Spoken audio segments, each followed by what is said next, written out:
Thank you for choosing Apollo Motorhome Holidays for your self-drive adventure. This presentation is designed to help you get the most from your Apollo experience. Before we demonstrate how your RV works, there are a few essentials you should know about driving an Apollo vehicle. Apollo vehicles have been engineered for an easy driving experience.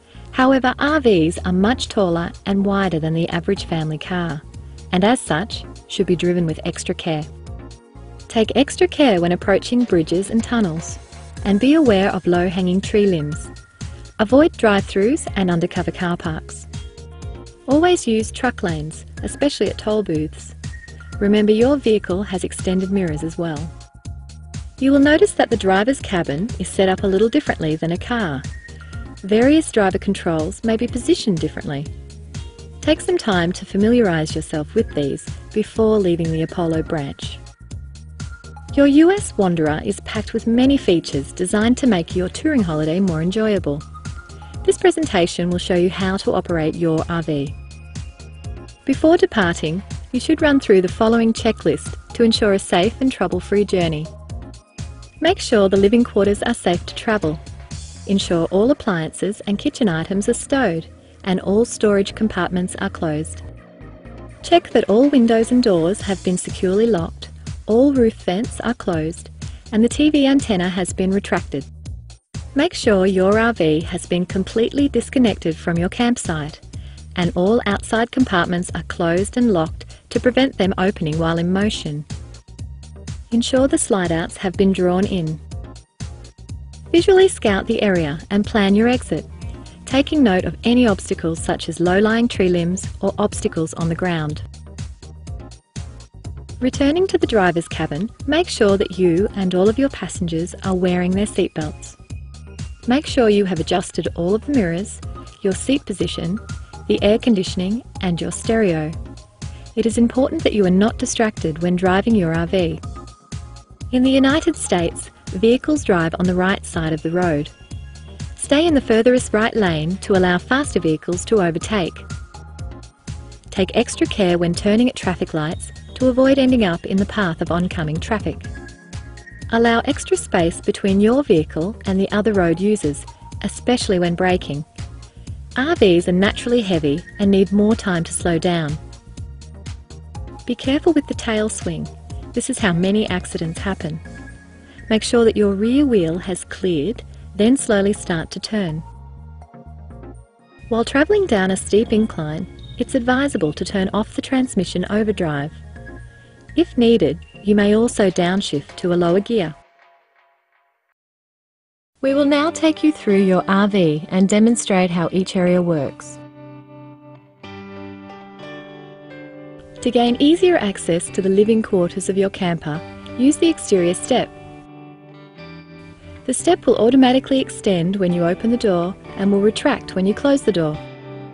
If you would like to leave the step out, there is a switch as you enter the RV that will allow the step to remain out even when you open and close the door. Be aware that turning on the ignition will cause the step to retract. There are two locks on the door, a deadbolt and a door lock. The top lock is usually the deadbolt and opened with the larger key. The bottom lock is usually the door lock and opened by the round key with a black plastic coating.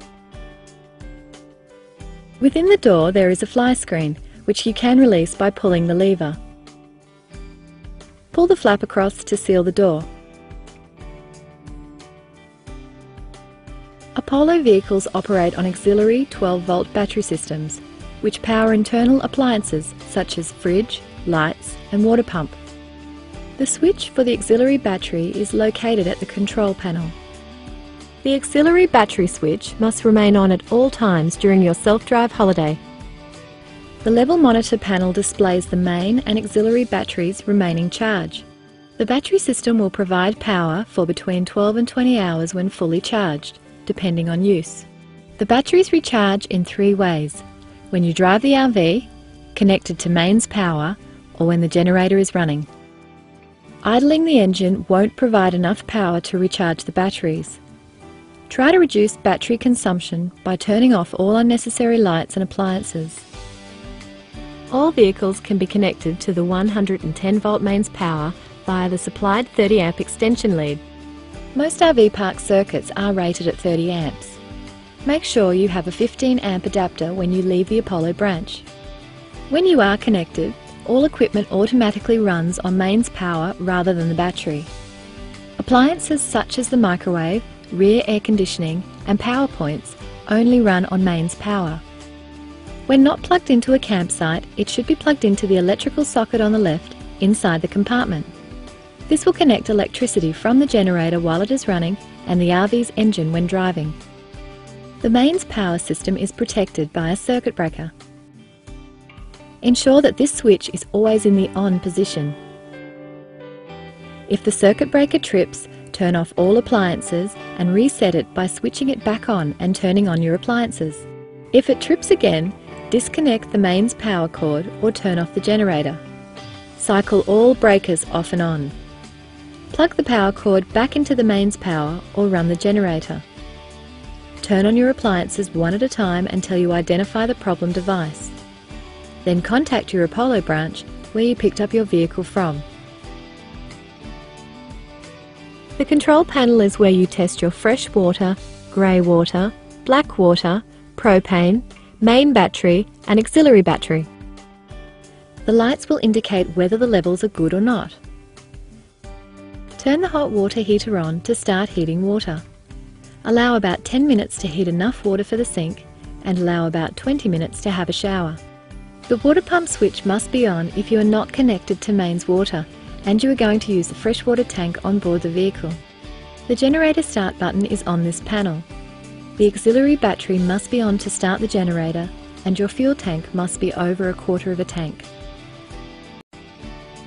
The generator produces 110 volts for the air conditioner, microwave and any electrical devices you may plug into a power outlet in or outside of the vehicle. The generator runs on fuel from the fuel tank. If the fuel tank drops below a quarter of a tank, your generator will not run.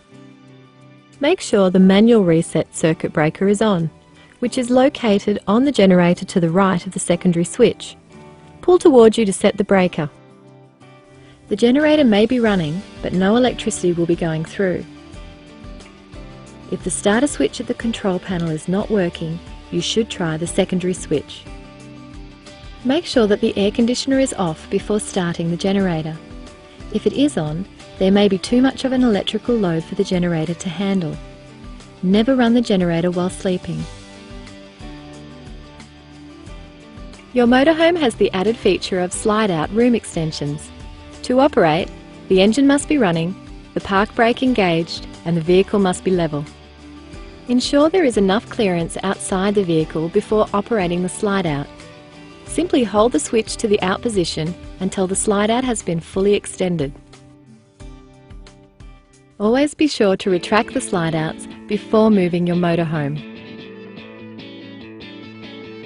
Your vehicle has several power outlets that will deliver 110 volts when connected to city power or with the generator running. Some are protected by GFI circuit breakers, usually located next to water sources, such as the kitchen sink and lavatory. The LPG system, commonly referred to as propane, provides gas for the stove, water heater, internal heating systems and three-way fridges where fitted. To turn the LPG system on, simply turn the valve in an anti-clockwise direction. Leave the LPG on while driving to keep your refrigerator operational. Please note the gauge on the LPG tank will read 3/4 full and the monitor will read full. This is normal. Only use LPG intended for gas appliances and always refill at certified LPG refilling stations. Your vehicle is equipped with an LPG detector. These detectors are very sensitive. Aerosols, room deodorizers and perfumes can set them off. If the alarm sounds and you are not using any propane appliances, don't be alarmed. If the detector has picked up a migrant fume, it will shut itself off. If it continues to sound, go outside and leave the cabin door open. Turn the propane off at the tank. Wait 5 to 10 minutes, then if the alarm is still sounding, call the roadside assistance number. There are also carbon monoxide detectors and smoke detectors in your RV. If you cook without opening the windows and using the range hood, you may set these alarms off. The alarm will beep when the battery becomes low. The battery will need to be replaced at this time. Always open windows and vents before operating gas appliances, but beware of drafts extinguishing the flame. Familiarise yourself with emergency procedures and fire extinguisher location, making sure you know what to do in case of a gas leak or fire. To operate the stovetop, push and turn the hot plate dial to maximum, then push and hold down the igniter clicker to ignite the flame. Always use the range hood when cooking in your RV to disperse the smoke and heat. To operate the oven, you need to ignite the pilot light. Turn and push the oven dial and hold it in while you ignite the pilot light with the provided lighter. This must be done each time you use the oven. Once alight, turn the dial to the desired temperature. Always turn the oven off when it's not in use.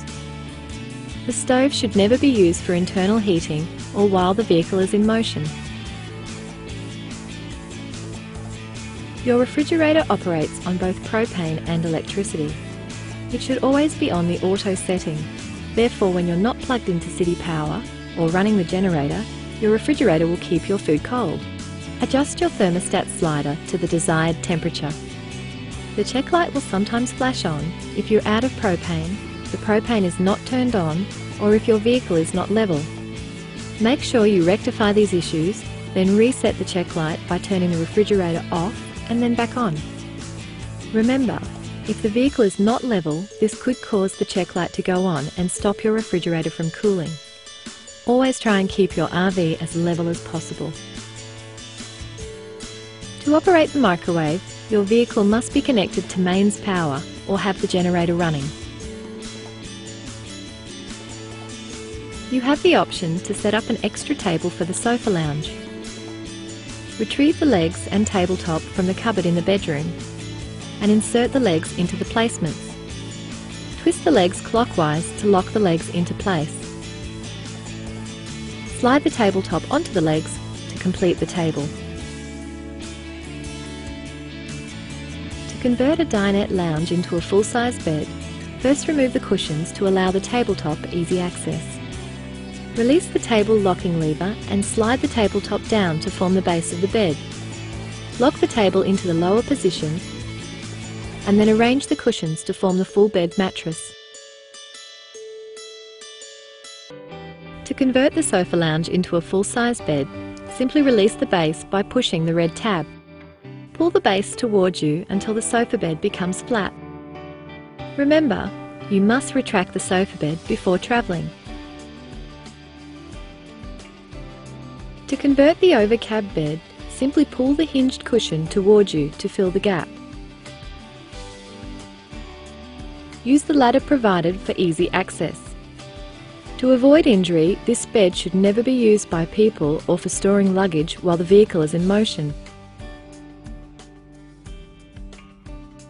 Your television and DVD player operates on 110-volt mains power. Television reception will vary depending on your location, but always extend the antenna to get the best reception. Always remember to retract the antenna before moving your vehicle. Both the television and DVD player have remotes for added convenience. At each new location, you will need to retune the television. Your motorhome can be connected to park cable if the RV park offers a cable outlet. You will need to supply your own cable extension lead. Once connected, retune the television via the cable setting. Use the AV selector to switch between the desired sources, antenna, DVD or cable. Your vehicle has an outside entertainment compartment that includes a stereo with speakers, 110-volt outlets and cable outlet. Remember to switch this off when not in use. If it is left switched on, it will drain power from the auxiliary batteries. There are two panels on the exterior of the vehicle that can get very hot while they are in use. For your own safety, we recommend you stay clear of these when you're using the heater or hot water system. The controls for the heater are found on the wall outside the bathroom. Simply select your desired temperature on the thermostat. Storage compartments are located on the exterior around the motorhome.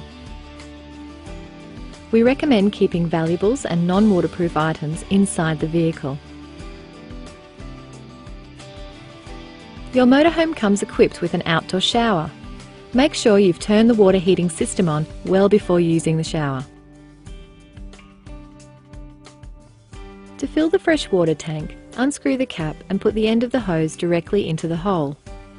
The tank has to vent as you're filling it, so only turn your supply valve halfway. This water is intended for washing up and showering. It's not intended for drinking. You should use bottled water for drinking and cooking. Your vehicle can be connected to city water, which most RV parks accommodate. You must use a water pressure regulator to protect the pipes in your vehicle. Once connected, you must not use the water pump.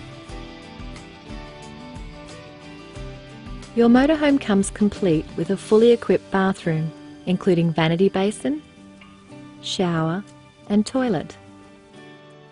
To operate the flush, make sure you're connected to mains water, or if not, have the water pump on and then press on the foot pedal. To use the toilet's hose, press the foot pedal while holding in the trigger on the hose. The black water from the toilet and grey water from the shower and sink is collected in holding tanks. The level of the tanks is shown at the control panel. When the tanks are 3/4 full, it's time to visit a dump station. The sewer hose is usually stored in the bumper of the vehicle, however some models have a sewer hose compartment.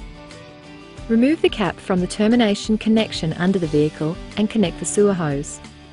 Secure it by twisting to the right. Make sure that the other end of the sewer hose is inserted into the hole at least 6 inches at the waste station. Once connected, pull the black water valve first. Wait for the black water to drain out and then pull the grey water valve. Once they are emptied, close the valves and replace the cap. On some models there is a anti-flush system to wash out the black and grey water tanks. Once you have the valves open and are dumping the vehicle, connect a hose to the anti-flush connection and run water through it for about 20 minutes to rinse through the system. If you do not have this system in your vehicle, take a few buckets of water and dump them down your toilet to rinse through the system while you're dumping. Remember to make sure that the valves are closed and the cap is securely fastened before leaving the campground. After each dumping, recharge the system with toilet chemicals that deodorize and break down solids in the holding tanks. Your vehicle's fuel gauge displays approximately how much fuel is in the tank when the key is in the on position. A warning light will appear when your RV has reached a critical fuel level. When the warning light comes on, please go to a fuel station as soon as possible. The ignition should be turned to the off position while the vehicle is being refueled. Please ensure you only fill your vehicle with unleaded fuel, 89 octane or above. Always turn off all propane gas appliances before refueling. There is an emergency start switch located to the left of the steering wheel. If your battery is low and your vehicle will not start, hold it down and start your engine. The park brake is located on the floor and is operated with your foot. We recommend setting the brake every time you park the vehicle. To release the park brake, simply pull the lever in the panel to disengage. To access the engine, pull the hood release lever located on the panel in the driver's cabin. Every 300 miles, check the level of engine oil and coolant and fill up when required. Only use water to top up your coolant.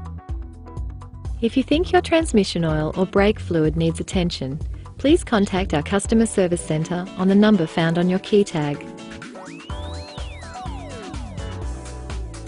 Most of Apollo's motorhomes are equipped with a reversing camera. When you put the vehicle into reverse gear, the camera automatically comes on to assist in seeing objects behind the motorhome. Most accidents occur when backing up. We recommend you always have someone to the side of the driver's or passenger's rear corner of the vehicle who you can see in the rear vision mirror to direct you appropriately.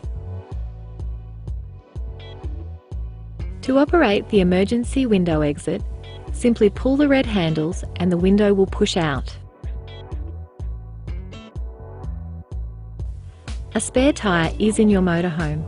However, for your own safety, we do not recommend that you change the tyre yourself. Always check the pressure of each tyre on your vehicle when refuelling. Regularly check the condition of each tyre, and in the event of any damage, please contact Apollo's Customer Service Centre. The phone number is located on your vehicle key tag. If you are involved in an accident, please call the Customer Service Department immediately and provide all details, including location, police report, injuries, and any other information requested by the representative. You will also need to complete the collision report form found in your travel wallet. Please call the Apollo branch that you picked up your vehicle from and inform them of your situation. After you've enjoyed your self-drive adventure, please return the vehicle on the contracted date and time. If you wish to amend the drop-off date or time, please contact your pickup location for authorisation to extend. Before you return your vehicle, please ensure the RV is in the same condition as when it left. Remember to remove all food items from the fridge. Make sure all your cutlery, crockery, cooking utensils and equipment are clean and packed away. Remove all your possessions from storage cupboards and take all rubbish items out of the vehicle with you. Ensure the vehicle has been returned with a full tank of fuel unless you have purchased prepaid fuel. Remember to dump and clean out the grey and black holding tanks before returning the vehicle. We encourage you to adopt safe and environmentally responsible habits throughout your holiday, such as appropriate waste disposal and refraining from smoking in your RV. All Apollo vehicles are non-smoking. Above all, take a little extra care and you will enjoy a safe and happy Apollo holiday. You are entitled to discounts at various RV parks and activities throughout the United States. Check your Apollo Welcome Pack for more information.